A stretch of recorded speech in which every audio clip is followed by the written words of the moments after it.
So my name is Akif Merchant, and I am a development finance professional as a director at Convergence Blended Finance.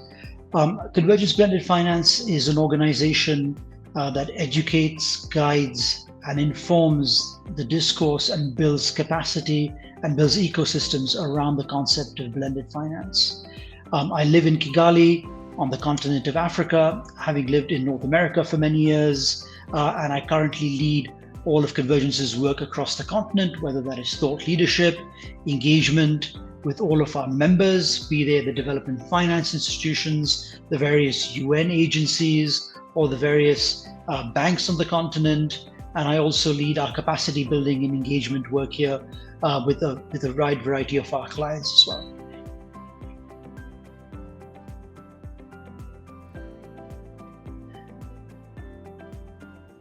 So Convergence is essentially a field builder when it comes to blended finance. We're set up to do two things. We provide grants to early stage innovative financial structures and financial concepts that we think have the ability to go on and raise private capital. We are in possession of grants from a range of different donor agencies, and depending on their interests and their need, we have a call for proposals and then disperse these grants. So for those of you who are listening, you might be familiar with Africa Green Co. That's one of the organizations based on the continent that's serving to disintermediate the Southern Africa power pool. That's one of our grantees from our grant program. So we're really motivated to find the next generation of ideas and seed those concepts with the design grants. The other part of our work at Convergence is really building a community of practice. We have over 200 different members from around the world, from the Japanese government in Japan all the way to the Brazilian government and their DFI benders, and various different organizations in between. And we serve to educate, guide, and connect all these different organizations to give them visibility, to build their capacity, to make the right connections, and to guide them and to educate them with respect to their activity within the blended finance ecosystem, so that they are making more informed decisions and are mobilizing capital at scale.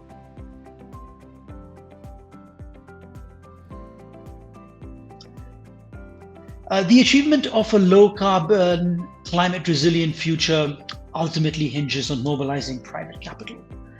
Private capital is what will get us over the frontier when it comes to the next generation of energy transition.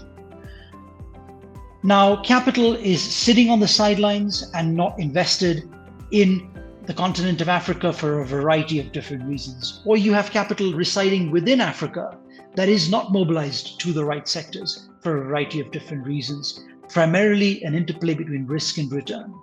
So essentially what blended finance does, and blended finance is a financial structuring approach, but what we do through the concept and through the use of blended finance is to shift that risk, or it is to take that risk off the table, such that those investors that I was talking about that are sitting on the sidelines are more inclined and more motivated to now participate in transactions and now support various different initiatives and various different projects that can get us to that low carbon, climate resilient future.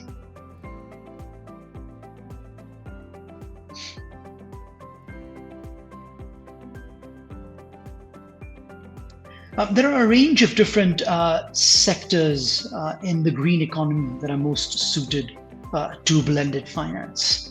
Inherent in the definition of blended finance is mobilizing private capital. And private capital always seeks a positive financial return. Therefore, you need to support projects or transactions that have underlying cash flows that can pay back investors. So when you think about climate as a broad construct, and you look at climate as climate mitigation or climate adaptation, most of the transactions that we've seen that lend themselves well to blended finance are climate mitigation transactions, whether that is solar transactions, run-of-the-river hydro, wind power, and energy efficiency, and so on. And that's because of the concept of underlying cash flows and the standardized business models that can pay back investors. When you think about climate adaptation, how do you build cash flows around mangrove restoration or land degradation or building a dry seawall to prevent the sea rise and coastal erosion. These kinds of models are not well understood, they're not standardized, and they haven't been scaled. So when I think about the green economy and blended finance, we have a much more higher intersectionality when it comes to climate mitigation. Having said that, we at Convergence are thinking about natural capital, thinking about nature-based solutions, and are trying to support and are trying to fund the next generation of business models and the next generation of financial structures that will solve for the problem that I just mentioned earlier.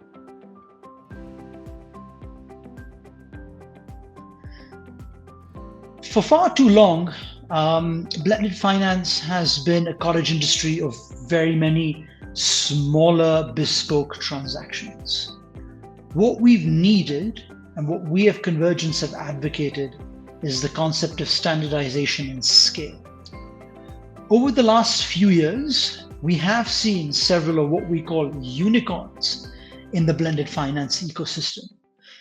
These are billion-dollar transactions that have managed to take in the various different archetypes that we talk about in blended finance, diversify across geographies and diversify across various different currencies, and really use this financial structure to mobilize large-scale institutional private capital at scale. Some examples comes to mind. The SDG Loan Fund, supported by Allianz Global Investors and the Dutch Development Bank FMO, has a specific sleeve and a specific pillar that is focused on renewable energy and the green economy. We also have Climate Investor one of the largest standalone climate-focused blended finance funds at around $850 million. We also have the BlackRock Climate Finance Partnership, which was a $1 billion transaction. So some of the success stories of blended finance are just getting started. We are seeing larger mainstream institutional capital coming into these structures, and we are seeing billion-dollar deals close. And that's what we need in order to achieve the SDGs, because we only have about 6 years. Africa has a large funding deficit, whether you look at Africa's needs from a climate perspective, Africa's needs from an education perspective, from an infrastructure deficit perspective, or from an SME finance perspective. A large percentage of international finance does not flow to Africa. In fact, we only have around 2 countries in Africa that have an investment grade rating that is BBB- or higher. And those countries are Botswana and Mauritius. So by default and by definition, most of the transactions in Africa are non-investable when you think about mobilizing large-scale institutional investors. So blended finance is a financial structuring approach that can help structure around these constraints that I was mentioning earlier. Small ticket size, currency fluctuations and currency risk, sovereign credit ratings. And so through the use of blended finance and through a creative use of blended finance, you can set up structures that can mobilize capital for the needs of Africa across the various sectors that I mentioned earlier, mitigating for the various risks, indeed even political risk and regulatory risk, which is also a big issue in Africa. So Africa is really, really primed to be a recipient for blended finance. In fact, when we look at all the blended finance transactions in the world, and we've captured around 1,200 transactions at Convergence, half of those have been delivered and have mobilized capital on the continent of Africa. We need to scale those transactions, and we need to spread them across Africa, away from South Africa and Kenya and Nigeria, who are the usual suspects, to the other countries on the continent, such as Senegal or Zimbabwe or Zambia or even Ethiopia. So Africa, blended finance has a tremendous amount of potential in Africa, and we're just getting started.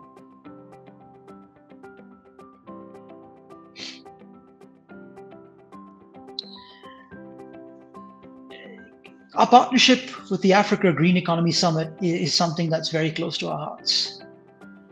The Africa Green Economy Summit, I believe, will be in its 3rd edition this next year, 2025. and we participated in the last edition in Cape Town. And we saw the various different stakeholder groups that have come together to engage in these conversations and to engage in these various different transactions. Now, again, blended finance is the coming together of various different forms of capital. Capital from the foundations, capital from the donor agencies, capital from development banks, capital from large financial institutions.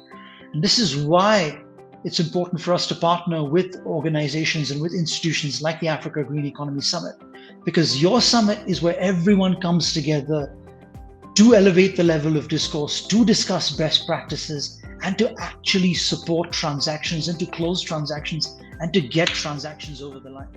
That is what the Africa Green Economy Summit is all about. That is what Convergence is all about.